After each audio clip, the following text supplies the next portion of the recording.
আল্লাহুম্মা আফরিদনা লিমা খালাকতানা লা ওয়ালা তুশগিলনা বিমা তাকাফফালতা লানা বি ওয়ালা তুহরিমনা ওয়া নাহনু নাসআলুক ওয়ালা তুআযযিবনা ওয়া নাহনু নাস্তাগফিরুক। আল্লাহ তাআলাই আমাদের অভিভাবক।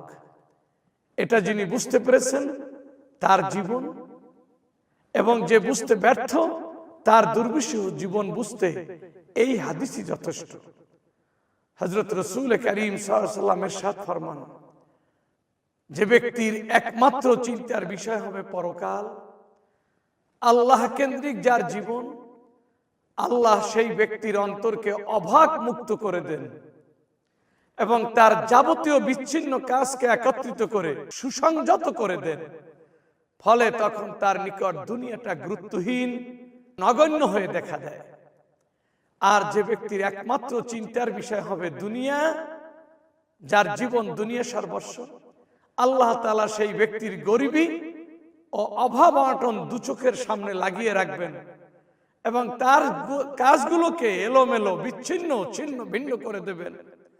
ফলে রুদ্ধ শ্বাসে জীবন কাটবে, অথচ তার জন্য যা নির্দিষ্ট রয়েছে দুনিয়াতে সে এর চেয়ে এক কপর্দক বেশি পাবে না।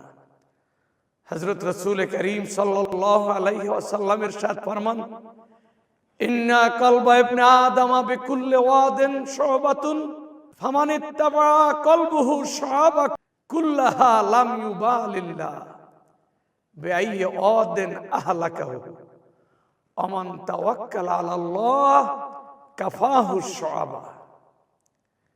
প্রত্যেক প্রান্তের মানুষের দিলের এক একটি শাখা রয়েছে, অর্থাৎ দিলের খেয়াল নানা দিকে ধাবিত হয়। যার দিল সকল প্রান্তরে ধাবিত হয়, আল্লাহ তাকে যে কোনো প্রান্তরে হালাক করতে কোনো পরোয়া করেন না। আর যে ব্যক্তি দিলের নানা খেয়ালকে নিবদ্ধ করে একমাত্র আল্লাহর উপর নির্ভরশীল হয়, এমন ব্যক্তির সকল প্রান্তরের জন্য আল্লাহ তাআলাই যথেষ্ট।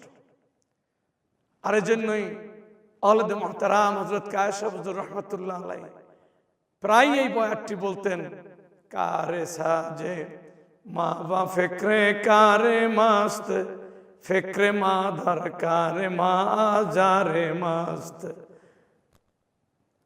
রব্বুল আলামিন আল্লাহ তাআলা যিনি আমার ব্যবস্থাপক, তিনি তো আমার সব কিছুর জিম্মাদার, তিনি আমার সব কিছুর ব্যবস্থা করতেছেন। এমতো অবস্থায় আমার কোনো কিছু নিয়ে অহেতুক চিন্তা করা মাথা ব্যথা ছাড়া আর কিছুই হতে পারে না। সুতরাং যথার্থ জীবনবোধের অধিকারী তথা মুসলমানের দোয়া তো হবে এভাবে, আল্লাহুম্মা আফরিদনা লিমা খালাকতানা লা ওয়ালা তুশগিলনা বিমা তাকাফফালতা লানা বি ওয়ালা তুহরিমনা ওয়া নাহনু নাসআলুক ওয়ালা তুআযযিবনা ওয়া নাহনু নাস্তাগফিরুক। হে আল্লাহ, আপনি আমাদেরকে যে উদ্দেশ্যে পয়দা করেছেন, আমাদেরকে সেই উদ্দেশ্য সাধনের কাজেই লিপ্ত রাখুন। আমাদের যে বিষয়ে আপনি জামিন হয়েছেন তা অর্জন করার কাজে আমাদেরকে মশগুল করবেন না। আমরা আপনার দয়ার ভিখারি, ভিখারিকে বঞ্চিত করবেন না। আমরা আপনার নিকট ক্ষমা প্রার্থী, ক্ষমা প্রার্থীদেরকে শাস্তি আপনি দিবেন না।